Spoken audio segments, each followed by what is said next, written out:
paano mag-check kung may leak yung connection ng pagkakalagay mo ng regulator dito sa tangke.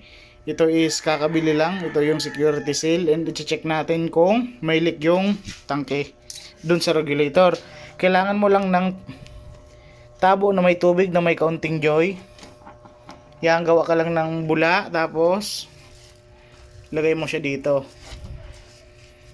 no? Tapos pagkalagay mo is observe ka kung may lalabas na bula. Kasi kung may lalabas na bula, ibig sabihin may leak. Halimbawa, yan. Ito.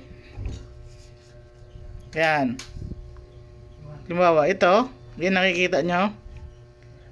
Ito is may nagli-leak.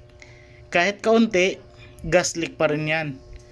Pwede pa rin mag-cause yan ng sunog. At kagandahan lang dito sa amin is ito is open place. So hindi siya kulob. So ingatan nyo, lalo na kung mga tangke nyo ay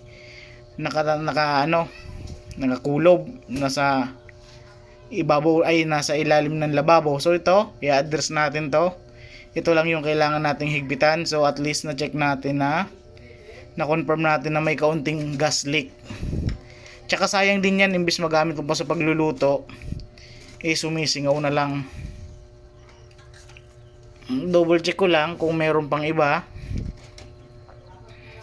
then address ko yan mamaya. So ang pinaka concern ko, chine-check ko dito. So paikot natin, titingnan. Wala ditong leak. Oh, wala. So ito lang talaga, may maliit na leak dito. So higpitan ko lang to, and goods na yan. So ganyan lang kadali. Sana may nakuna kayong nakuha kayong idea, and maging safe tayo. Thank you.